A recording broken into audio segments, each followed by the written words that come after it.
Greetings, good people. My name is DJ Holly and welcome to Point 5 Creative Studios. Chitubu cha content, chitubu chisingapwi, chitubu chinonwiwa nemunhu wese, chitubu chakavhenekwa chikaongororwa nana mazvikokota kunzi chitubu ichi chine content iri healthy yakakodzera kunge chikonsumwa nemunhu akaita kunge iwewe. Ndosaka uri panapa muzuva ranhasi. So if it's your first time here, dzvanya subscribe button and the notification bell so that you don't miss out on any exciting content uploaded. Kana wagara uri mugaro wepanapa da kukutenda nekuita sei nekukurumidza kubhadhara rent. Yei, zvamanje manje ndine hombe, ndine dhafu, ndine huru, nyaya yacho yakaipa, pakashata. Hanzi mukadzi wangu ari kuramba kurara neni nenyaya yekuti chii nhengo yangu idiki. Pakashata. But tisada munyaya iyi kai.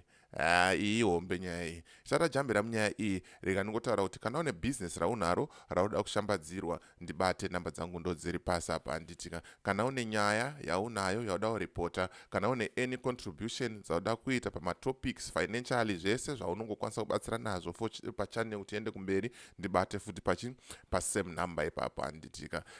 Ngatisakanganwai kana usingavimbe nepartner yako, kana uchifunga kuti partner yako iri kukuchita, kana uchifunga kuti iri kuita gumbo mumba gumbo panze, central locking kwamadzibaba masango ndo munhu wacho ari kuita zvinhu zvacho zvamanje manje anditika. Kana une mweya wetsvina, zvinhu zvako zvisiri kufamba, basa risiri kuenda kumberi, bata futi madzibaba masango ambokupawo munyengetero, zvinhu zvako zviite sei zvitambanuke anditika. You never know, vamwe vanoshora chipostori but pamwe ndokutori nepundutso yako ikoko anditika. Ende zviro zviedzwa, hanzi chembere kwachivi yakabika mabwe ikanwa muto anditika. Saka without wasting much of your time, namba dzamadzibaba masango ndidzo dzirapo idzo. Rega tijambire muvidhio redu faster tinzwe kuti chii chiri kumboitika nemukomana uyu.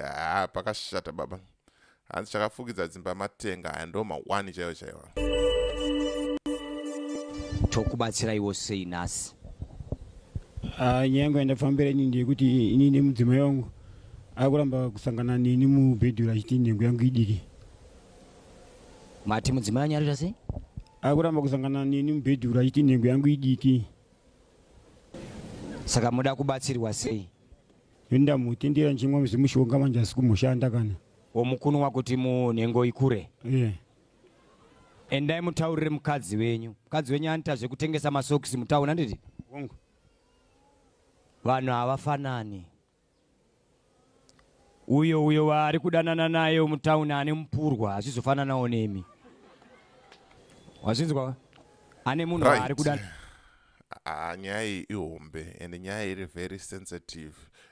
Ukazoona murume mukuru asvika pakuti pajekerere pakadai so otaura dambudziko rake, which means kuti zvinhu zvamushungurudza for a very long time.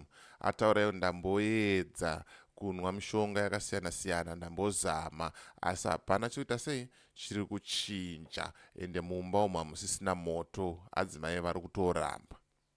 Zvakazonzi naprofeti, mukadzi wenyu anotengesa masokisi mutauni ane munhu waari kudanana naye. Ko chiri kuita kuti chihure chikure mazuva ano chiiko? Inzara here? Kuoma kwaita zvinhu here? Nungo here dzevanhu vasingade kushanda, kana kuti mweya wetsvina? Pakashata. Rega tiite sei tinzwe kuti nyaya yacho inopera sei pamweya apa. Naye saka ada kufananidza mupurwa newewe. Ndaunzira mukadzi wako uye naye panapa. Ndotenda muna Mwari. Hautori na problem zvese zvauri kunwiswa izvi kaizvi. Uchapedzera wazvikuwadza. Uchapedzera wadii?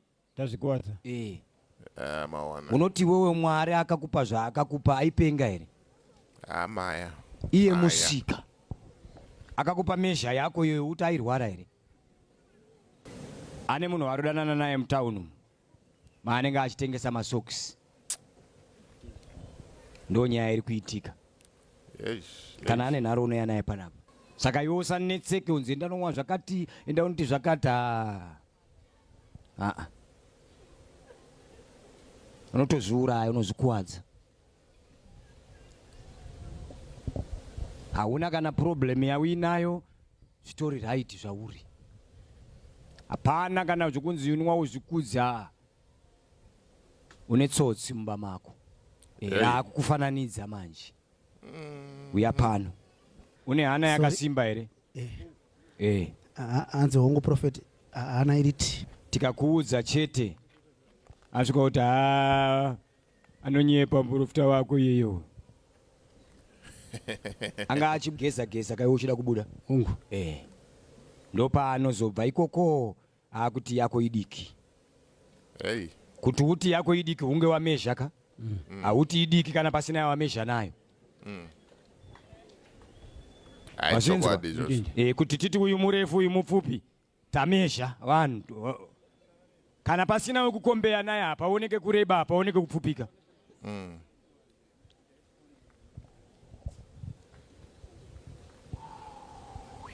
manzwa kanyaya yacho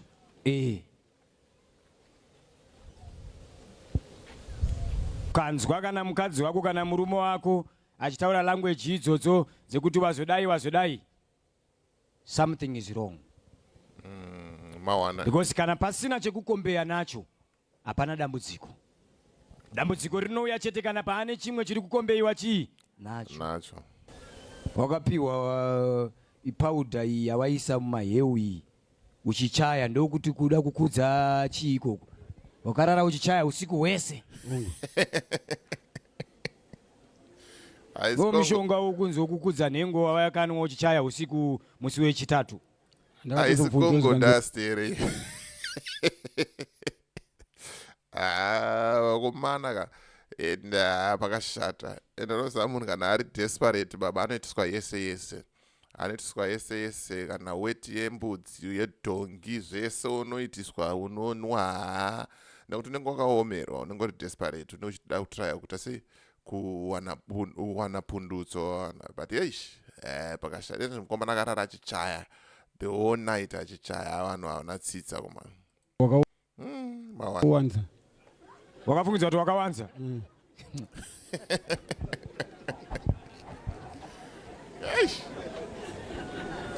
haleluya kurara wakamhanya mutoireti kuda kukudza nhengo sori tina vana vadiki ipo panapa zvimwe zvamunoita ka zviri kufambirana papi manje kuenda kuchimbudzi kurara uchimhanyiswa kuchimbudzi wakapiwa iwe unonzi mupanza wapanza iwe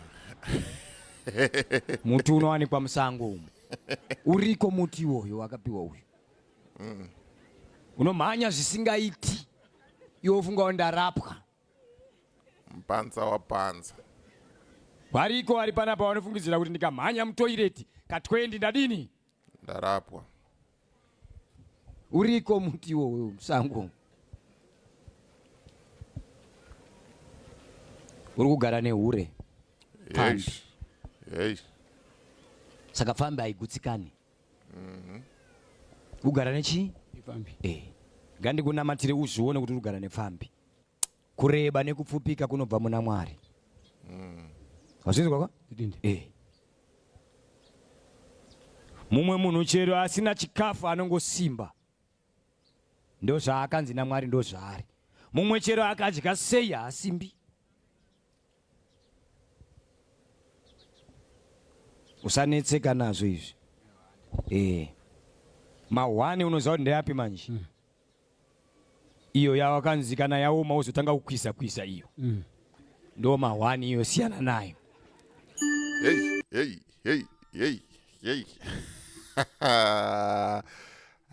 pakashata boys mahwana anzi daf korera daf tunda fetwani yokozuna ndo yavhurwa panapa titika but nyaya hombe iripo ndeyekuti vakadzi havasi kugutsikana mudzimba umu vakadzi uyezve nevarume varosvika pakuchita anditika saka menoti chingave ingava nzara here kuoma kwaita nyika ingava ruchiva here kana kuti ingori nyaya yekusagutsikana chete handitika. Ukazona murume mukuru, ndambochitaura kuti ukaona murume mukuru osvika obuda pajekerere pakazara vanhu akutaura problem yake, it means kuti munhu ane chido nemhuri yake, ari kutraiwo kuvaka mhuri yake, but sechita sei zvezvichirambawo handitika. Saka let me know what you think in comment section kuti zviriko here zvinhu zvakadai. So chii chinenge chichimbonyatsoitika handitika ma1 chaiwo. Saka kune avo vanofungidzira kuti partner yangu ingangova iri kuchiita kana kuti iri kuita gumbo mumba gumbo panze, bata madzibaba masango, namba dziri apo idzi handitika. Central locking vakanoloka zvese handitika, mastreets egarrison vanoloka. Kana une partner yakatiza, bata futi madzibaba masango ane mafuta ava vanoshandisa, vakaita sei vakanokudzosera partner yako handitika. Kana une zvemweyawo zviri kungokunetsawo sadunga munhu, zvinhu zvako hazvi kufamba, uswana mabasa, zvinhu zvakakuomera, shandisa futi same number idzodzo, bata madzibaba masango, wotaura kuti hanzina DJ Holy tuye kwamuri, munokwanisa kuita sei kuti batsira handitika. Vanokuita sei vanokunaisaipo. So ndonyaya yanga ndangofambira nayo zvamanje manje kuti ndikuonese kuti mudzimba umu hamusisina kumira zvakanaka handitika. So as for me DJ Holy and the rest of the crew behind the scenes, tiri kuti it's bye for now. Ngatisangane muvidhio rinotera.